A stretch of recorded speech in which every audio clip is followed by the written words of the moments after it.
A gente abre essa edição falando da pandemia, por isso eu já estou aqui ao vivo com o Gabriel Landim. Landim, bom dia para você. Bom dia, Ana, para você, para todo mundo que está acompanhando a gente. Isso mesmo, chegou a hora de falar do cenário atual da Covid, vamos falar da vacinação, também da expectativa para os próximos dias, né, Ana? Exatamente, por isso que a gente recebe hoje para uma entrevista ao vivo o secretário estadual de saúde, Fábio Baquerete, para falar sobre esse cenário da pandemia aqui na região. O secretário já está aqui com a gente, direto de Belo Horizonte. Secretário, muito bom dia para o senhor, obrigada pela presença aqui com a gente. Bom dia, secretário, obrigado por participar conosco aqui na Zona da Mata e Campo das Vertentes. Bem-vindo. Obrigado, bom dia, Ana Paula e Gabriel, é um prazer estar aqui com vocês. Ô, secretário, eu queria já começar então falando dessa crescente no número de casos, né? A gente viu aí não só em Minas, mas também aqui na região, a gente teve um crescimento exponencial de confirmações da Covid agora em janeiro. A que o senhor atribui então essa crescente exponencial e qual que é a perspectiva para os próximos dias, Fábio, principalmente aqui para a região? Bom, Gabriel, é um cenário muito difícil de aumento exponencial de casos, mas era o esperado. A gente já vinha trabalhando com esse cenário já desde dezembro, a gente sabia que com a Ômicron não seria diferente de outros países, e o que nós estamos vendo, então, são recordes atrás de recordes. A gente deve ainda bater novos recordes de casos diários, mas o ponto muito importante é que o número de pacientes graves em CTIs ou internados não tem nenhuma comparação com o que nós vivenciamos no ano passado, em março e abril. Então, estamos muito próximos do pico, ele deve ocorrer aí semana que vem, no máximo em 2 semanas, e do mesmo jeito que a subida é rápida, a queda também é muito rápida. Então, a gente terá aí,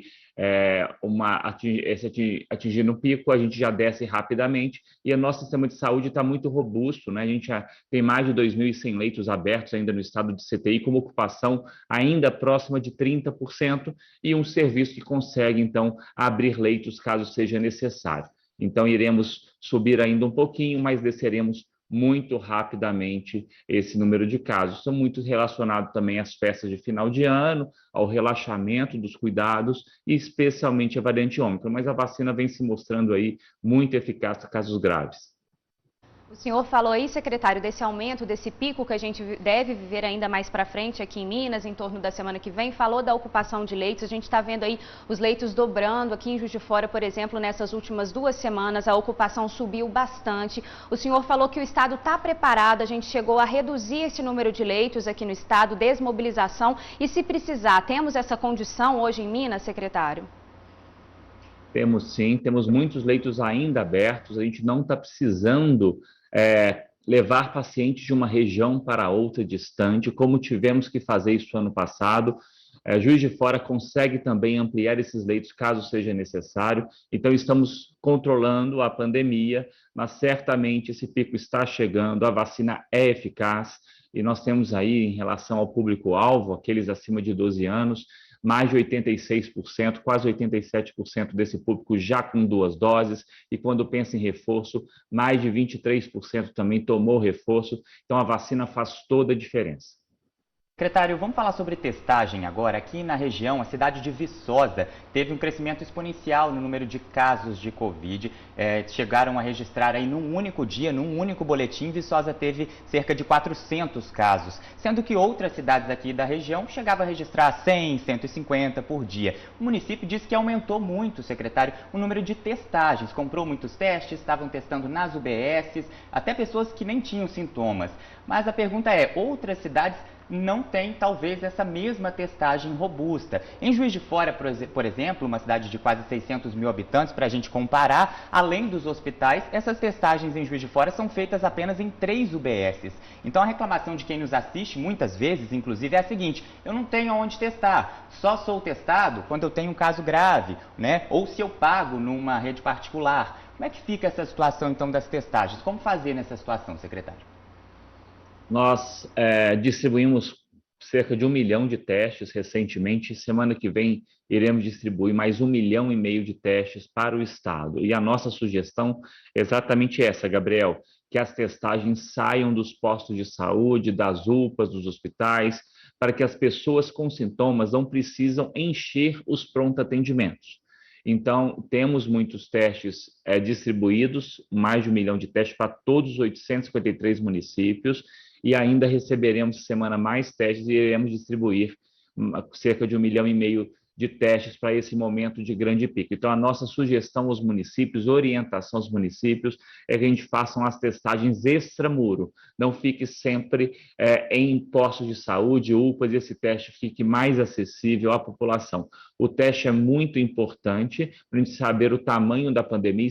Estamos testando muito mais do que ano passado, por isso também esse recorde que nós estamos batendo, além da Ômicron, mas também nós temos que tirar a pessoa com Covid do convívio social. Então, ele só vai sair, né? Obviamente, o sintomático idealmente é não conviver, mas como ele não tem o teste, às vezes ele convive mesmo doente. Então, a expectativa nossa é que os municípios ampliem a testagem fora dos postos de saúde, UPAs e hospitais, para que a gente consiga isolar as pessoas que tiverem Covid.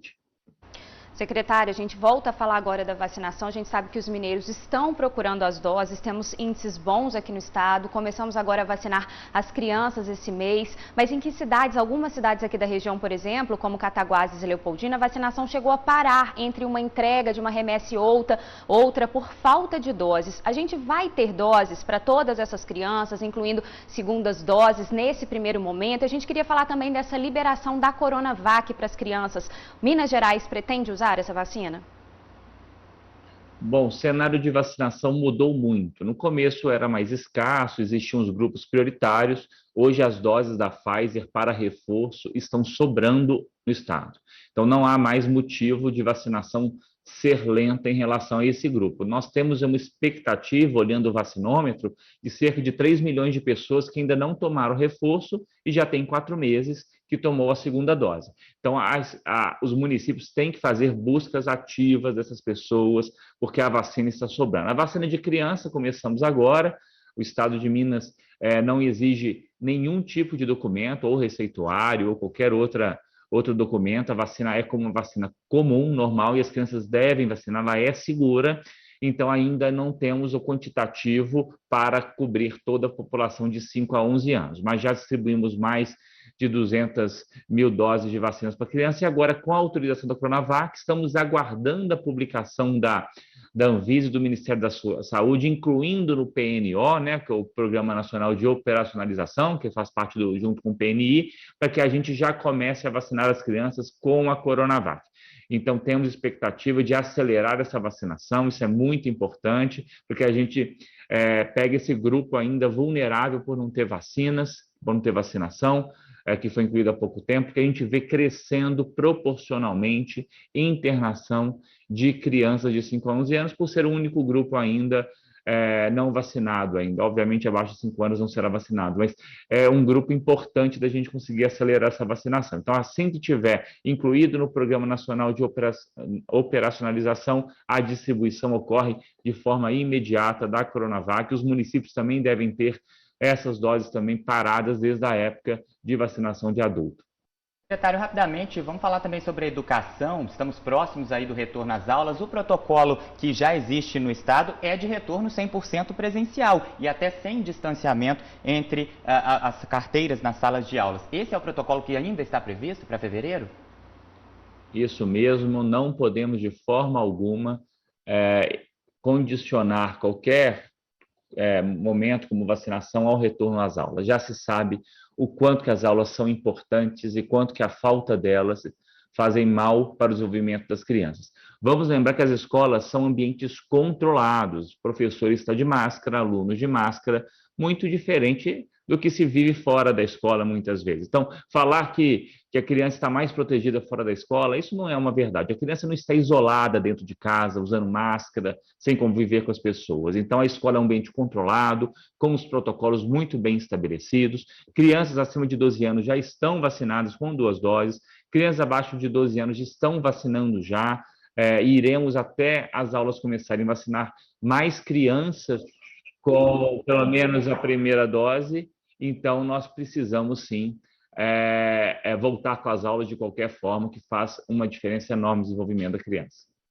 Com certeza, secretário estadual de saúde, Fábio Baquerete, ao vivo aqui no Integração Notícia com a gente. Muito obrigada, viu, secretário, por ter disponibilizado o tempo do senhor e participar aqui com a gente. Foi ótimo. Até a próxima oportunidade. Um bom dia para o senhor. Obrigado, secretário. Obrigado por esclarecer, inclusive, todas essas tensões, essas dúvidas referente à pandemia aqui para a região da Zona da Mata e Vertentes.